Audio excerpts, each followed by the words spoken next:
Destination-style horror. In 1968, the Skyview restaurant towered above the city skyline. Young lovers Iris and Paul attended its grand opening. Romantic jazz floated in the air, lights glittered above, and Paul proposed, slipping a ring onto Iris's finger. But above them, a boy dropped a coin. A strange gust of wind blew it straight into a ventilation shaft where it jammed a fan. Below, guests danced, unaware as cracks began to form in the glass floor. Metal beams groaned. Bolts loosened. Then, the jammed fan blade snapped and flew into a gas line. Iris felt something was wrong. Paul fell through the floor. Chaos erupted. Dancers plunged into the depths. A burning woman ran into the gas leak. An explosion lit up the night.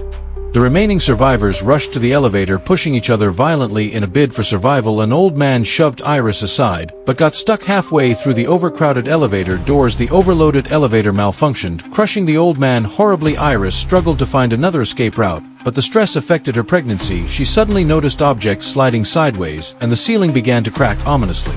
Sensing disaster, she quickly climbed upward. Others weren't so lucky. The floor split in half, creating a steep slope. People slid uncontrollably downward, landing on the reinforced glass. The woman thought she'd survived, but when she looked up, a piano teetered dangerously. Death once again intervened, dropping a coin onto the piano, which crashed down onto the poor woman. At this point, everyone in that group had fallen. The boy escaped, smiling smugly, until the piano landed directly on him. Iris mourned Paul deeply, but then she saw another boy in danger and risked everything to save him. At the same moment, the building above collapsed completely. At the last possible second, Iris grabbed onto a piece of metal, but upon closer inspection, it wasn't her hand that had saved her. It was Paul's engagement ring hooked on a steel rod. The fragile hold couldn't last long, and the next second Iris plunged down into the fire. Iris barely survived. Decades later, a teenager named Stefani woke in class from a recurring nightmare.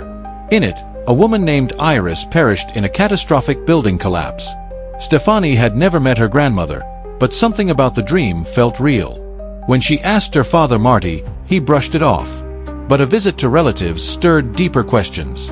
Mentioning Skyview silenced the room. Her Uncle Howard and Aunt Brenda finally confessed. Iris had suffered a breakdown after a tragedy. She became paranoid, locking her children inside, convinced death itself was after them. The state took her children, and the family cut her off after years of disturbing letters filled with warnings and gruesome photos. Determined to learn the truth, Stefani found Iris, alive, living in a mountain hideaway rigged with traps. Iris believed death was real, that it had a design.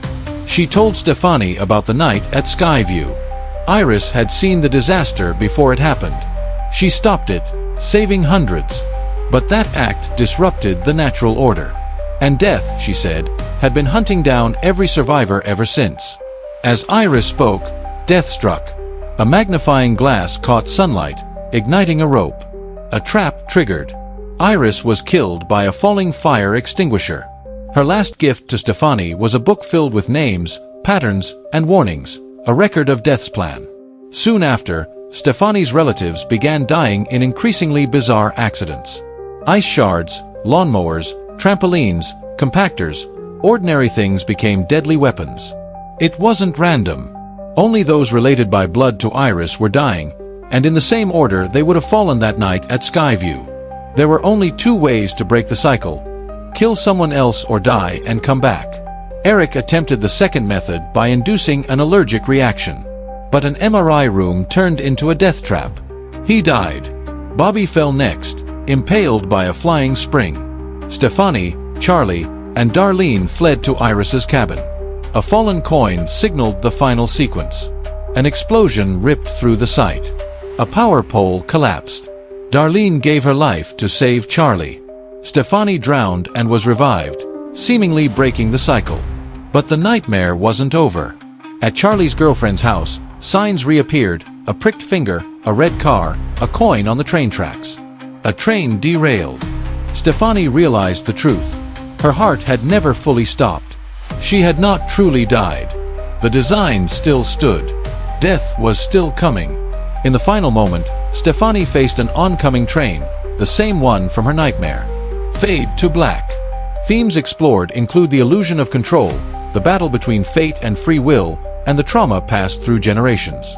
The film's visual style leans into hyper-detailed death foreshadowing, quick-cut cause-and-effect chains, and a dreamlike to realistic shift in tone. Tagline: "You can delay fate, but you can't deny it."